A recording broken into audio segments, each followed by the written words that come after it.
Kami kelompok 4, kelas Indralaya yang beranggotakan saya, Tio Muhammad Pardoman Alfarizi Simanjuntak, saya Hani Julia Putri, saya Yosi Anggreni, saya Kevin Andren Wijaya.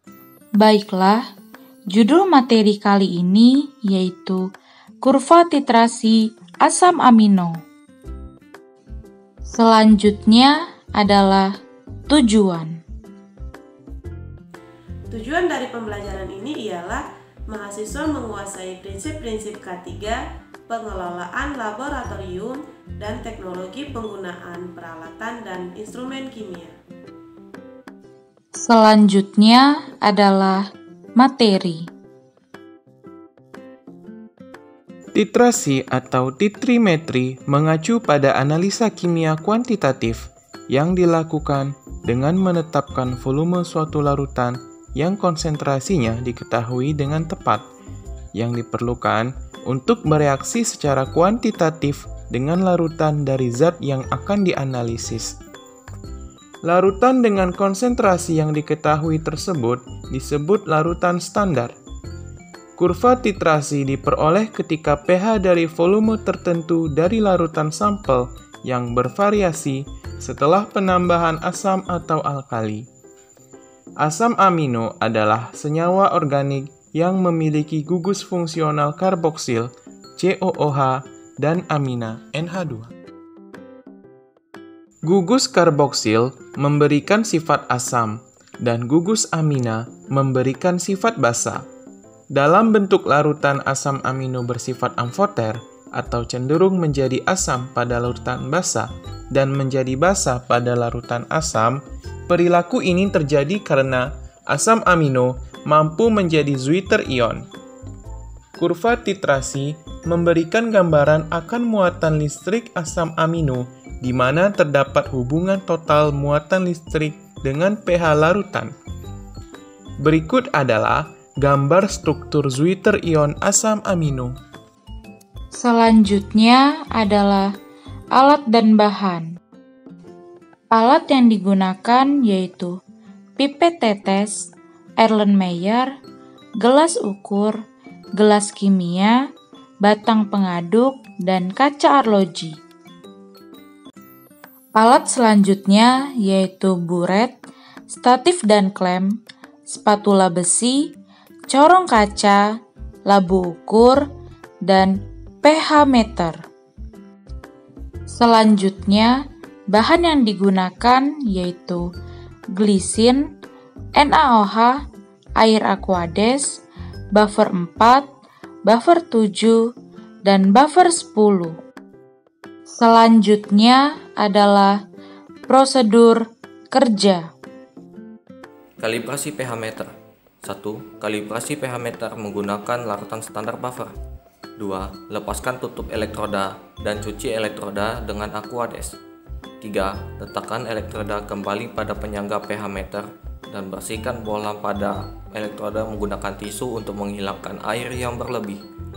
4. Kalibrasi pH meter dengan menekan tombol call pada alat dan celupkan elektroda ke dalam larutan standar buffer dengan pH 4. 5. Catat angka yang ditampilkan pada pH meter yang seharusnya sekitar 4,05. 6. Lepaskan elektroda dari larutan standar buffer dengan pH 4 dan cuci elektroda dengan menggunakan aquades dan bersihkan elektroda menggunakan tisu setelah diletakkan kembali pada penyangga.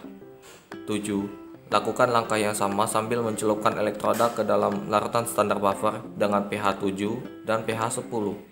8. Catat angka yang ditampilkan pada pH meter, yaitu 7,00 dan 10,02. Prosedur titrasi. 1. Pipet 20 ml larutan glisin 0,1 molar dan pindahkan ke dalam gelas beker 100 ml.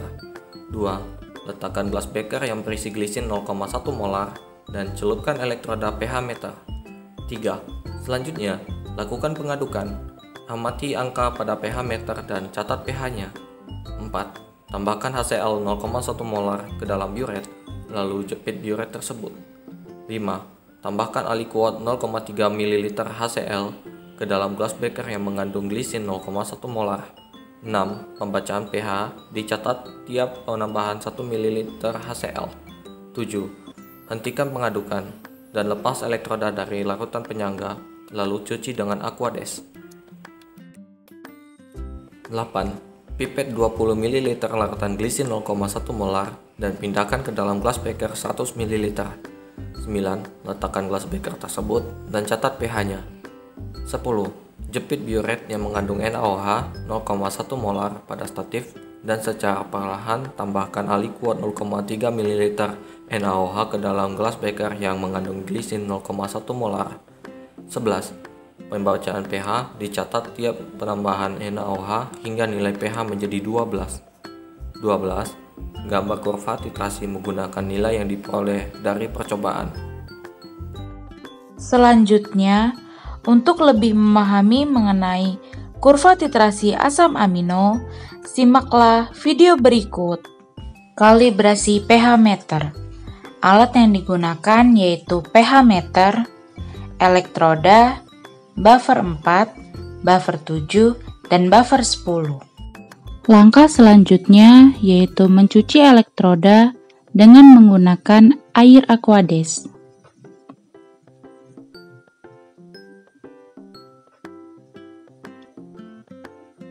Kemudian, bersihkan bohlam pada elektroda menggunakan tisu untuk menghilangkan air yang berlebih. Selanjutnya, hidupkan pH meter, kemudian kalibrasi pH meter dengan menekan tombol kal pada alat, dan celupkan elektroda ke dalam larutan standar buffer dengan pH 4. Kemudian, catat angka yang ditampilkan pada pH meter yang seharusnya sekitar 4,05. Selanjutnya, lepaskan elektroda dari larutan standar buffer 4 dan cuci elektroda dengan menggunakan air Aquades dan bersihkan elektroda menggunakan tisu. Selanjutnya, kalibrasi pH meter menggunakan larutan standar pH 7. Pertama, hidupkan pH meter, kemudian kalibrasi pH meter dengan menekan tombol kal. Selanjutnya, celupkan elektroda ke dalam larutan standar buffer pH 7. Catat angka yang ditampilkan pada pH meter yang seharusnya sekitar 7,05. Selanjutnya, lepaskan elektroda dari larutan standar buffer pH 7 dan cuci elektroda dengan menggunakan air Aquades. Selanjutnya, bersihkan elektroda menggunakan tisu. Selanjutnya, kalibrasi pH meter dengan menggunakan larutan standar buffer pH 10. Pertama, hidupkan pH meter, kemudian tekan tombol call pada alat. Selanjutnya, celupkan elektroda dan masukkan ke dalam larutan buffer pH 10. Kemudian, catat angka yang ditampilkan pada pH meter yang seharusnya sekitar 10,05.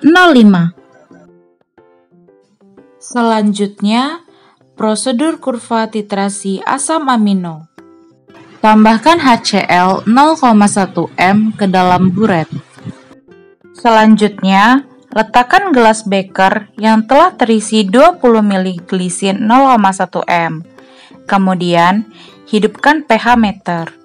Selanjutnya, tekan tombol kal. Kemudian, letakkan elektroda ke dalam larutan glisin dan catat pH-nya. Selanjutnya, titrasi glisin dengan menggunakan HCl untuk menurunkan pH-nya.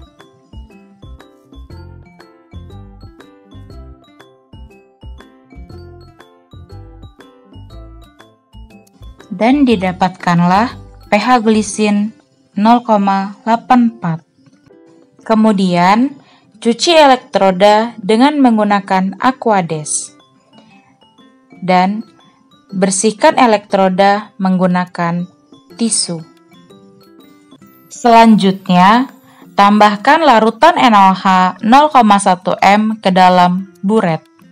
Selanjutnya, titrasi glisin dengan menggunakan NaOH.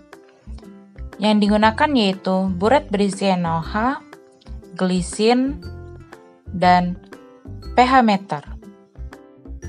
Selanjutnya yaitu menghidupkan alat pH meter. Kemudian menekan tombol CAL. Selanjutnya, celupkan elektroda ke dalam larutan glisin.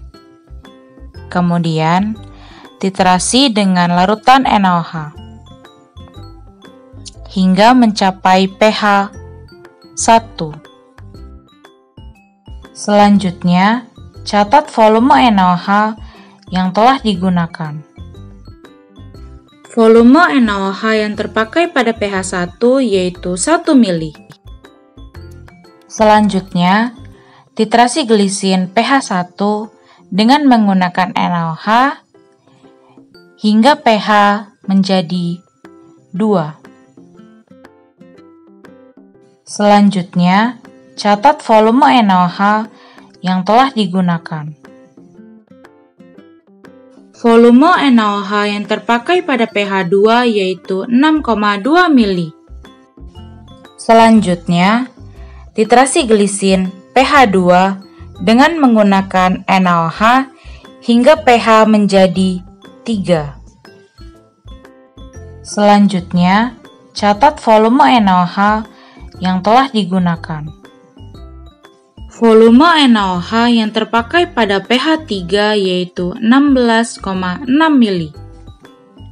Selanjutnya, titrasi glisin pH 3 dengan menggunakan NaOH hingga pH menjadi 4.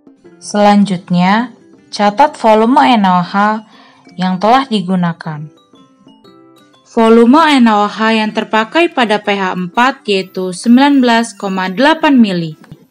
Selanjutnya, titrasi glisin pH 4 dengan menggunakan NaOH hingga pH menjadi 5. Selanjutnya, catat volume NaOH yang telah digunakan.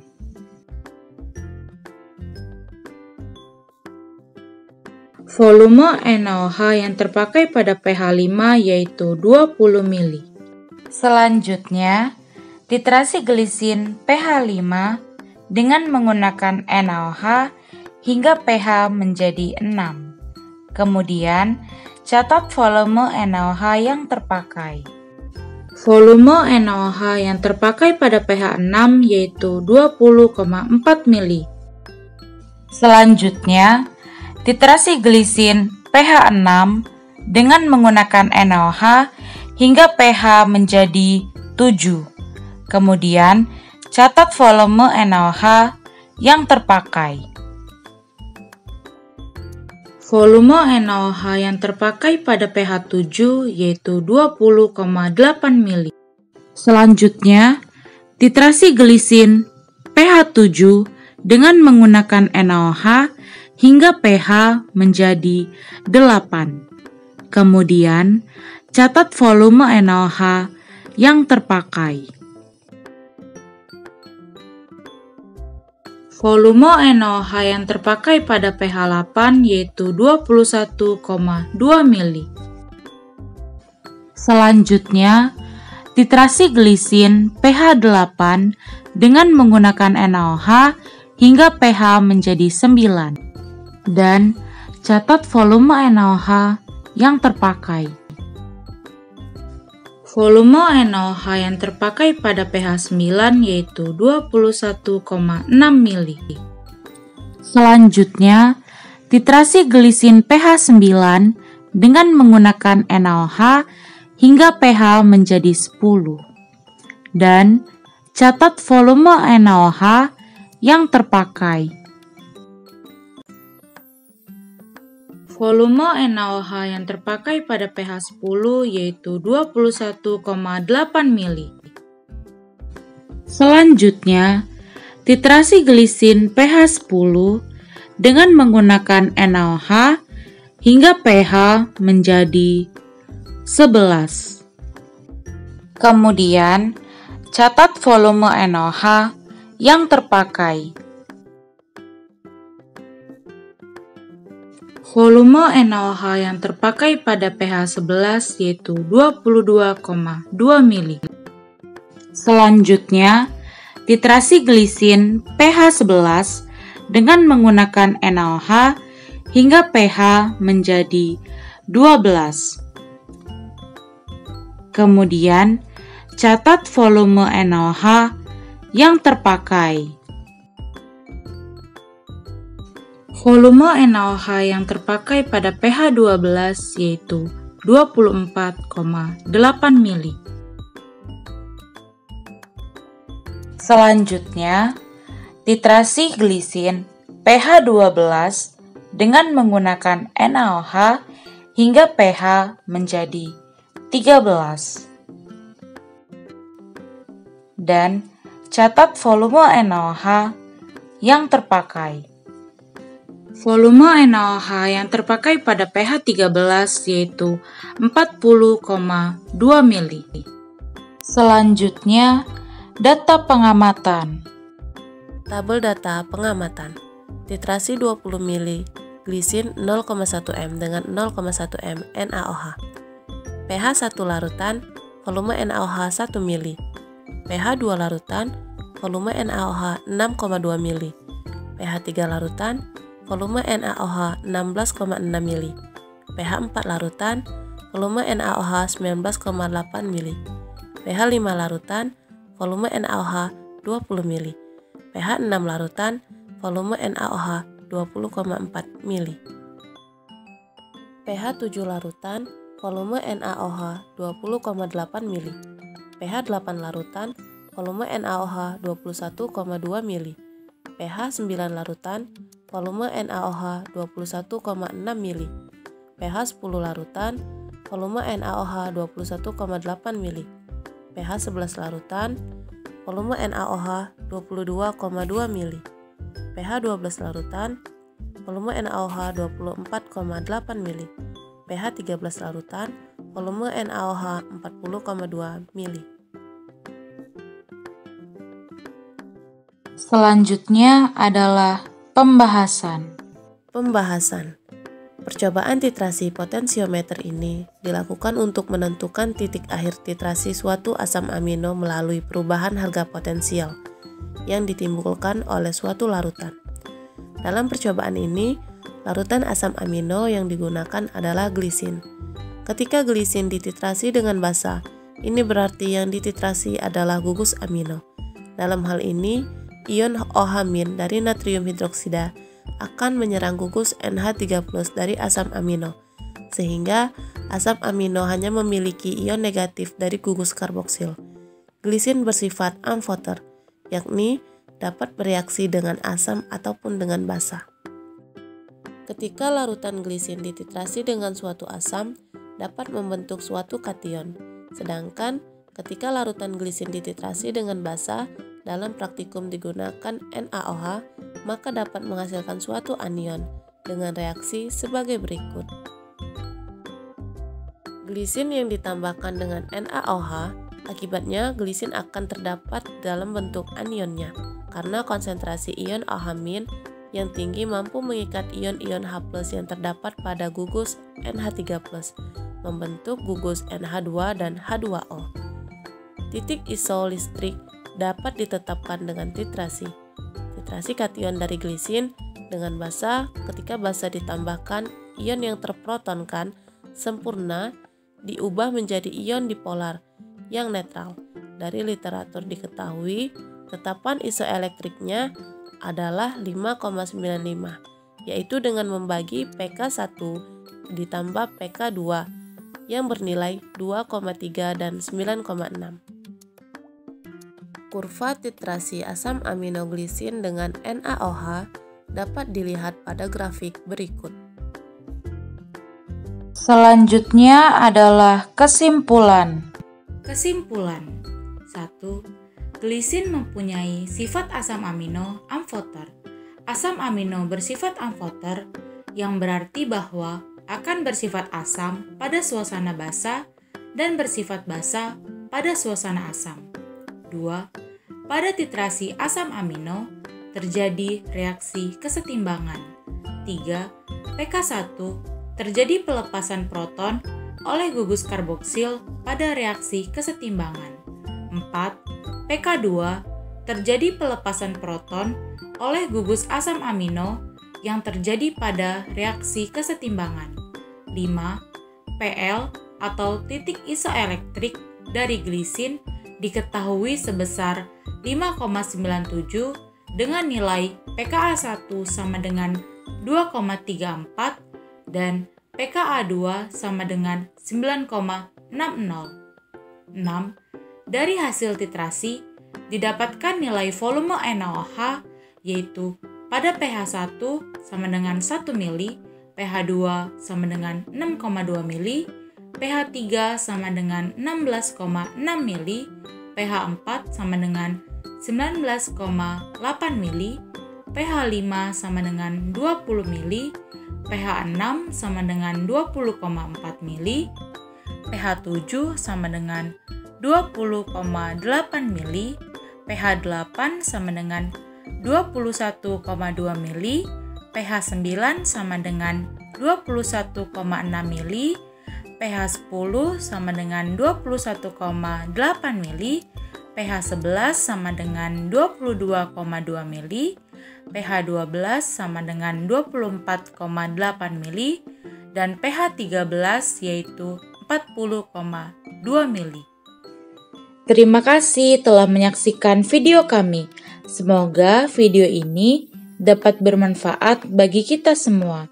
Akhir kata, wassalamualaikum warahmatullahi wabarakatuh.